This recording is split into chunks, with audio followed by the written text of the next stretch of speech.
Hey, glad to have you again on My Life Continues Everyday podcast. I am Amanda Elu, and you're welcome to another edition. Okay, fine, I'm trying to catch my breath because I just returned from work and there's light and I decided to do this, so whoop. You're welcome. My life My life will continue every day. My life continues every day. Well, my life continues every day. We move. My life continues every day with Amanda Elu. So how have you been? What has it been like? I know you cannot even give me the reply right now. And maybe you're asking yourself, what does she care? But how are you? For real? Yeah, you. You right now, how are you doing? I'm genuinely asking the question because I know it's not been easy for a lot of people, including myself. And it's been cool for some other people. So how are you doing, genuinely? I want you to know that whatever you're going through right now, you'd get better. Believe it will happen. I don't know when it will happen, but it will happen. I've seen people who snap out of these things and eventually things get better for them. So why shouldn't it happen for you? Keep the faith, okay? So I'm recording this on a Wednesday, and the Sunday that preceded this Wednesday, that's the 3rd day of April 2022, I had to go for an evening mass in a cathedral a cathedral in my city, actually. It was amazing. Oh my God. I can't even begin to tell you of the Marian shrine that I attended the mass at. It was so cool. It was like a cave, but a worked on cave, plenty lights and flowers of beautiful colors, not so shouty. It was just the kind of place I want to get married at, just that gothic but excellent aesthetic, whatever. I'm trying to sound poetic right now, but I don't know if it's working. Okay, let's not talk about marriage right now. Okay, it was amazing. So after mass on Sunday, I was going home and then I couldn't find a vehicle. It was getting late. I said, oh God, please, I need a miracle and stuff. And then, I was walking and then a car pulled in front of me, green car, and this man in it was like, hey. I'm like, hey, good evening. And he said, come closer. I said, in this situation, I didn't say this out, I just said this in my mind, I don't want hashtag on my head, I beg. And he said, come close. I said, no, I can hear you from here. And he said, okay, I'm based in Port Harcourt. He said his name, but I did not hear anything. I did not hear anything. So I told him, okay, I'm Amanda Elu. He told me, he asked for where I worked. I told him, why? Now that I'm thinking about it, why did I even tell him that? What if he comes one day? Okay, fine. Where are you going to? That's what he asked. And I told him where I was going to. And he said, okay, I should hop in. I said, no, thank you. I appreciate you, but I'm doing very well. He said, where do you worship? I told him, I had to mention the cathedral. That's not where I worship though, but I just went for mass that day, but I had to just say it. It was easier. And then he said, great. So hop in. Let's just go. I feel like I don't do this on a normal, you know how those people say these things. I don't do this every day, but I just saw you and then I am like, yeah, thank you. I appreciate you, but I'm not joining you. And he was angry. Surprisingly, he was furious. He said, hey, aren't you a Christian? Why are you scared? Are you scared of me? Are you serious? Do you think I do this every day? I mean, I thought that the Bible said I've not given you the spirit of fear, the whatever he said. I can't remember. You check the Bible and check what he said, whatever. And I'm like, I don't know why you're furious. I didn't say this, but I was like, I'm sorry if I made you angry, sir, but I am not going to hop into this car. And he said, you don't trust God? You don't have faith in us? I told him, I'm just not trying to tempt my God this night. And he said, okay. As soon as he sped off, something in my head said, are you sure this is not the miracle you asked for? And I said, well, yeah, okay. God had better shown me a different form of miracle because this miracle, it's too tough. Yeah, I don't know how to put it, but this miracle is... We know how things are in the world. And my spirit didn't even want me to enter because sometimes things happen and I'm like, well, but I didn't want to. So if that was a miracle, I'm sorry I lost that one, but I eventually got home that day. So yeah, that's the miracle. I feel like sharing this because I don't understand why he was so angry. Do you guys think I did the wrong thing? Like I should have entered? What do you think? Was I being too scared? I don't know. Did I miss a miracle? Was it me being faithless? I don't know what you think. But if you can reply on Anchor. You can leave me a comment. You can leave me a voice message. I don't know what you think about this. Oh, well, look at it. Last week, I finally created a WhatsApp group. It's called the MLCE Tribe. And this is where lovers of My Life Continues Every Day, they just camp and we talk and stuff. And A lot has happened since then, though, but it's okay. The thing is, if you're interested, I can add you to the group or I can send you the link and you can join. Just let me know what you think, right? If you can hear this and you're listening from Anchor, you can always leave me a voice message. Otherwise, I am on Facebook and Instagram at Charlie Mandy, CharlieMandy. Charlie Mandy. I am Manda Elo already, so you just check and then you check and you find. You could just leave me a message, right?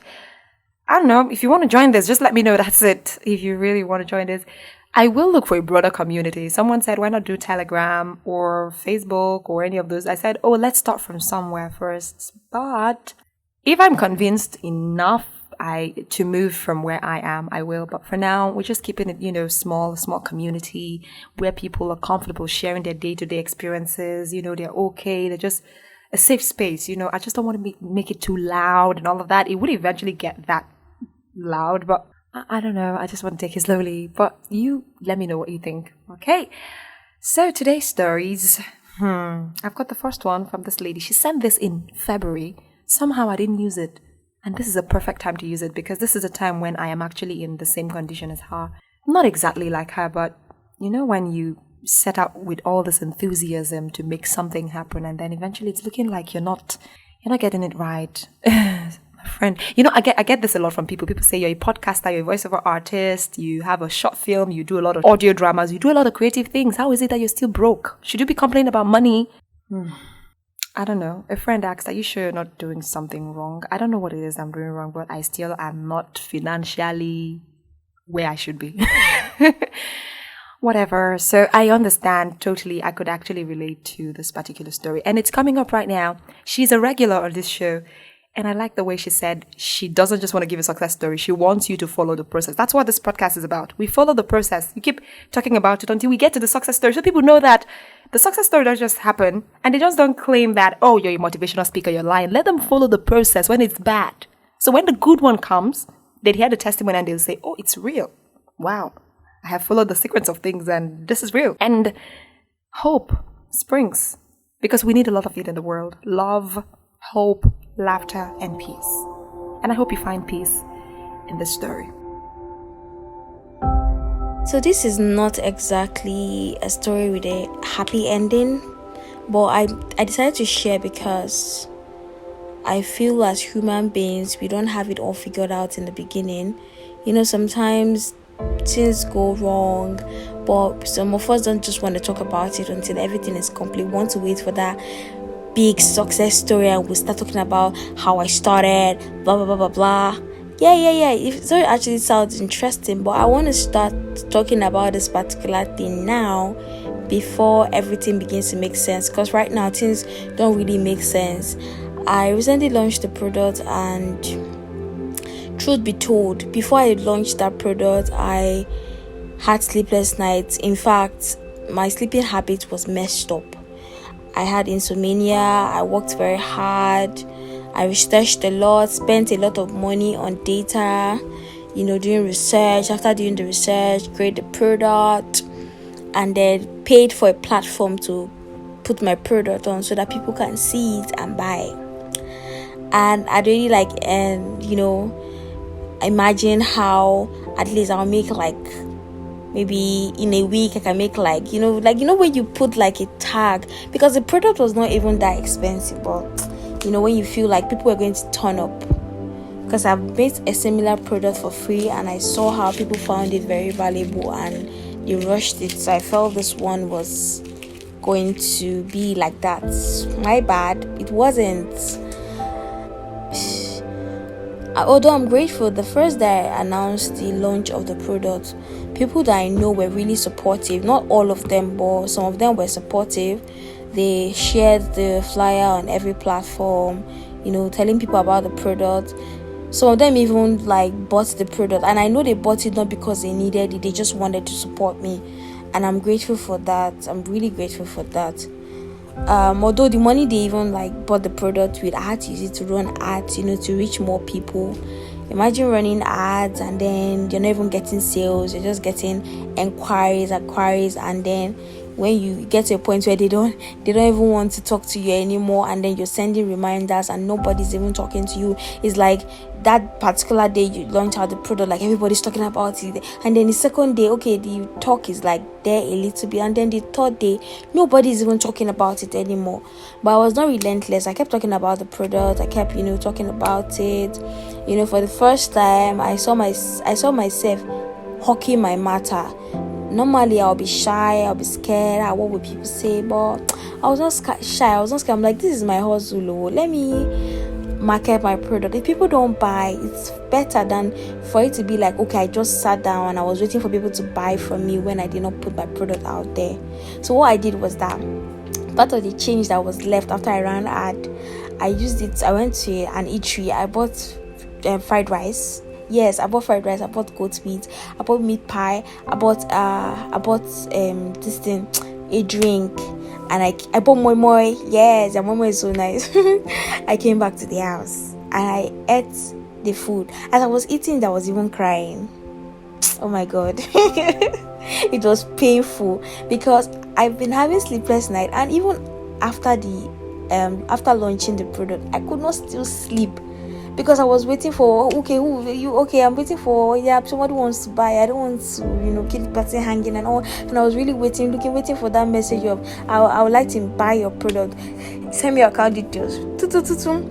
Alert has come. I was just like imagining all those things, but they've not happened yet. That's just the truth. They've not really happened yet. And so when I was eating, I was crying, but I'm like, Mama, I was like, I cannot kill myself. I can't kill myself really, because what will I do? I'm so glad that at least I'm putting myself out there. I'm putting the product out there. At least I'm not quiet about it. So I took the remaining change to go and run more ads, although the money was not even much, because the more money you have to run ads, the better conversion you will get. But I just put it there anyway, and then I sat down on the bed and I prayed. I committed everything to God, because this one, the water don't pass Gary.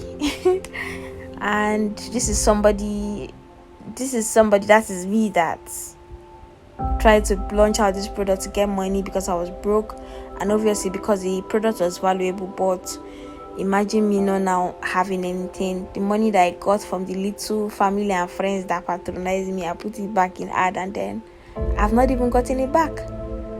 But am I angry? Yes. Am I sad? Extremely sad.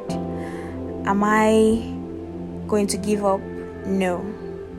I'm not going to give up. I feel very optimistic that something is going to happen. This is just the beginning. I've read stories about how people beginnings are very rough and tough, and I know that I'm going to come back to this podcast to share the success story. I just want you to hear all the things I've been going through now, but I'm going to come back to share the success story by the grace of God. I know it is going to happen. It is going to happen. Like, I'm really optimistic. As long as my life continues every day, I'm going to come back here to share the story. So I'm using this medium to even encourage myself to just be happy regardless of what is going on, to be at peace, and then to let God take the wheel. Last, my life continues every day.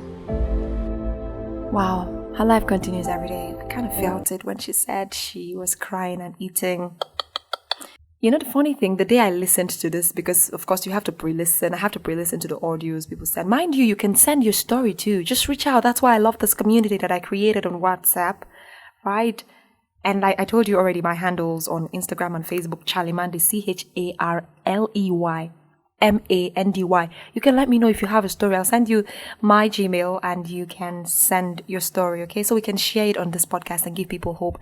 What happened actually was, when I was listening to this particular story, I was eating too, out of frustration, because stuff wasn't really going the way I wanted it. And I listened, I was like, oh great, this is coming at the right time. So I hope this is what the story does for you today. I hope that's what this podcast does for you every day, that gives you a reason to keep living, because until your watch is ended, your life continues every day and you can't give up. I hope you understand the importance of not giving up.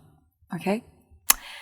And that story was an amazing one. The next story is a continuation of last episode's. This is the guy who had the retinitis pigmentosa. It's an eye defect. You really want to listen to this guy's story. This is the second part, and well, his life continues every day. Honestly, I don't do this podcast to make you feel depressed. I just want you to know that things are happening and you're not alone. And you can be fine if you accept to be fine. Okay? This story is really touching. It's really, really touching, and I wish him the best. I'm sending him love and light wherever he is. I hope it gets better. But this is the second part, and I hope you enjoy it. It's still My Life Continues Everyday podcast, and I'm here for you. Hello guys. Thank you, Amanda Elu, for having me. As you all know, I'm back again with my story of how my life continues every day. The last time I came with my story of being a patient of retinitis pigmentosa, RP for short, and I've given you a little background on what RP is and how it affects patients. And now I'm back again to give you details on how it is growing up as a child into an adult. As you all know, as a child, everyone would have dreams and aspirations, goals and targets he or she would want to meet at a particular time. Of course, everybody is aware that they say a fool at 40 is a fool forever. So whether you like it or not, everybody strive to make it on or before 40. Directly or indirectly, knowingly or unknowingly, it just becomes a subconscious thing that you want to do.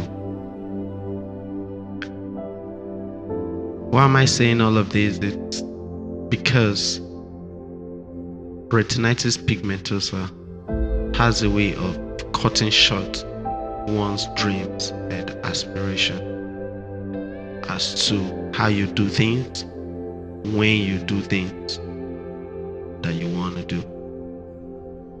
RP is limiting in its own sense. It's limiting generally.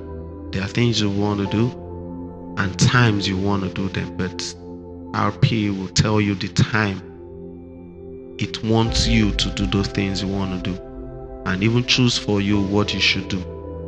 You may not understand right now, but probably when you do more research on it, you get to know what I'm saying in details or in better view. Now, growing up as a patient with RP,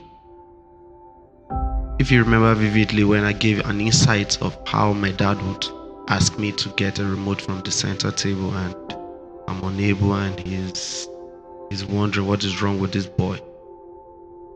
Yeah, that is just one instance of so many.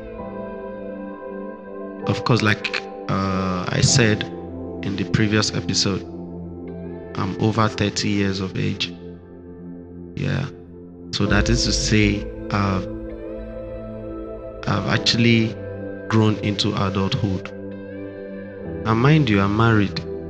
Yes, I'm very, very much married. So that is another plus for me. Come on. You can applaud. It's not easy. It has not been easy. Yeah, I tell you. Now, not derailing and trying to tell you about growing up as a patient of RP. Yeah, through primary school, it wasn't much of a stress because there was limit in night movement as a youngster then. Of course, nobody would want a youngster like me, like from the age of 1 to about 14 to 15, to stay out beyond 6 or 7. So by 6, 7, I think then, we had this curfew that my dad imposed on us to be home. Wherever we are, we must be home on or before 6 o'clock, 6 p.m. So were limited to night movement, so it wasn't really challenging for me growing up between that stage. But when I got into secondary school, the funny part of it is I did my secondary school in a boarding house. So imagine a patient of RP in a boarding house, especially when you understand what RP is. So that brings me back to where I told you that growing up, I didn't understand what RP was. I didn't understand what I was experiencing. I only knew I was experiencing something, but there was no understanding of what it was or how it worked. So I went to a boarding house. I got shipped off to a boarding house, and I lived my life every day like every other person, so to say, with the experience still intact. I'll give you examples of activities in a boarding house for those that never experienced the four walls of a boarding house.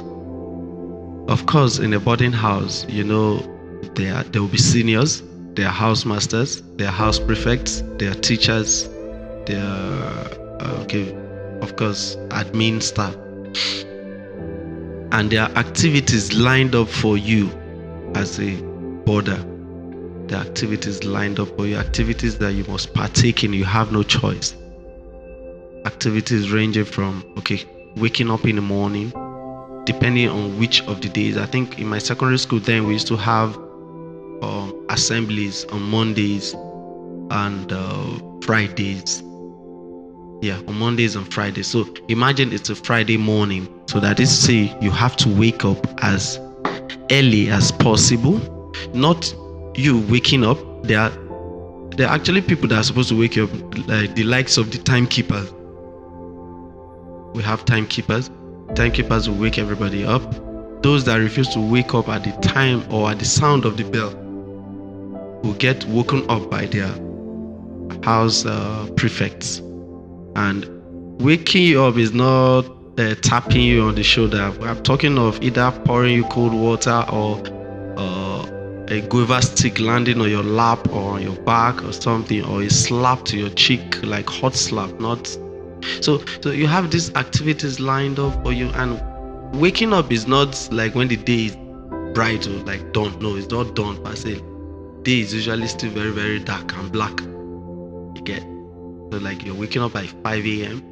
or thereabout. Sometimes 4:30. As a junior, you have to wake up earlier so you can get water to take your bath. If not, seniors will collect your water from you. So imagine during that darkness, as a patient of RP, you running helter-skelter to make sure you get your things in order, blah blah blah. Even if you have a torchlight as a junior, your senior can decide to collect it from you without, some of you that attended boarding houses, you understand how these things work. I'm not trying to talk down or say no to boarding house, but I'm just trying to give you a download of what it would have felt like for me not to see in the dark, yet carrying out these activities. There was no special treatment for me, mind you, and nobody knew I was going through what I was going through. Even if I wanted to tell somebody I was not seeing, so how would I tell the person I was not seeing? Meanwhile, the person was seeing. So it was totally out of it. So imagine you have activities and you have prep classes at night. Most times it's from 8 to 10 p.m. So that means you're leaving your dormitories to class areas by 8 p.m. You're actually being hassled there. It's not like you're walking majestically to your room or something. No. You're being hassled, you're being flogged, you're being chased down to your prep class. After prep, you're also being chased back to your dormitories, like when you're taking a cow to graze in the morning. Then you're taking it back to its shed in the evening or at night. That was how it was. So you must move. If you're not moving, you'll be whipped. So imagine at night and having to do or carry out activities at night like that with my condition. It was actually very, very, very, very, very, very painful, because at different points I would fall into gutters. Yeah, Sometimes I would strike my feet against stones. Sometimes I'll run into walls. Sometimes I'll run into buildings or fences. When you think you're actually facing a gate, you're seeing every other person moving as you're moving, and you're seeing the direction, or you're feeling the direction they are moving into, and you're feeling that that's the right direction, not knowing that your eyes or your sight has actually deceived you. Or in my case, severally, I thought people were moving through a particular gate. I knew there's supposed to be gates somewhere around there, and with confidence I moved, not knowing that I was going to bash my head against the wall. So many things, from hitting legs, breaking nose, breaking my toes, injuries here and there, falling into gutters, bumping into human beings. Actually, yeah, I remember that one happens virtually every other day. Yeah, I wouldn't, if somebody is standing at nighttime, if you're standing, you're immobile, you're just standing, probably doing something, I could just walk into you without knowing that you were there, and you would be like, what is wrong with you? Did you not see me? That kind of a thing, with anger, because it's expected that you would have seen the person there, because after all, the person wasn't moving. It's just like the story of Dark Green, how Dark Green died, that he was driving at night and he ran into a tipper or a trailer that was parked by the roadside. The question everybody would ask is, that tipper or trailer was actually parked. Is it that he didn't see? Why didn't he see it? That's usually that's what it is. That's the implication.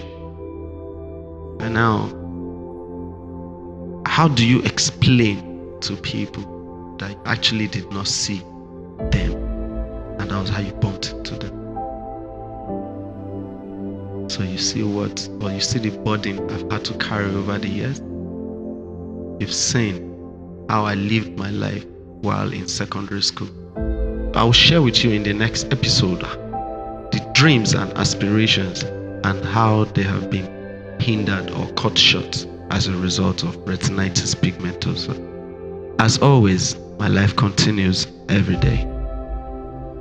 Isn't it amazing the things people go through for a thing that is totally out of their control, something they don't even know about, and the confusion here and there. Some other people might not even relate, I was talking on radio on Tuesday, and I was very concerned about how some men in this part of the world, in Nigeria, are very quick to ease themselves anywhere. They just open up and a man is weeing anywhere. I mean, it really is an eyesore. And I'm like, oh my God, I have to close my eyes for you. Really? On this free street? But then somebody called on the show, because a lot of people were just giving a very flimsy, reason. But then a man called and said, you never know what someone is passing through until you come very close. And he said some people have diabetes and they cannot control themselves. So they have to wee any and everywhere. And that humbled me. I mean, I had to discuss that. I had to talk about it because there are some people who do not have that defect, who could control themselves. But then it made me think about it differently. What if all the men I've been seeing and complaining actually had diabetes? I'm just saying, but you just never know what someone is passing through. And then these people have to pass through so many criticisms here and there because they are not exactly in the best of health condition. But this guy is a great guy. I know him. He sings. He's an amazing singer. He is also an audio producer. He's good. So I know he's got a lot of talent. And so many other good things, right, going on for him that I know about, the few or the little that I know. So I can tell you his life is not totally a disaster. His life is not even a disaster. It's just this thing. And I'm glad he's sharing it just so you be strong wherever you are. And I hope today has blessed you. Today's episode has blessed you and that your life continues every day. Remember to share this with any person you can. And you can also share a story on this platform. Feel free to do that, okay? I will always be here. And we have a community now on WhatsApp and I'm so excited. Yep, that's basically it. Do well to share this podcast, let people know about it. And I appreciate the support you give me here and there. And I'm sorry if I've offended you in one way or the other by anything that I must have said or done. I did not do it on purpose. If I did it on purpose, I'll walk up to you and tell you I did it on purpose. But I'm sorry, okay? And be good, okay? Enjoy yourself. Be nice, be fine. No, be kind, not nice. Be kind. If niceness comes, then fine, but be kind. Be good, okay? Remember, until your watch is ended, your life, my life, continues every day. I am Amanda Elu. God bless you, and may His angels protect you. Mwah. I love you. I got you. I'm living a good life, no stress and no strife. Every day I keep moving up. Monday to Sunday, steady balling. If I'm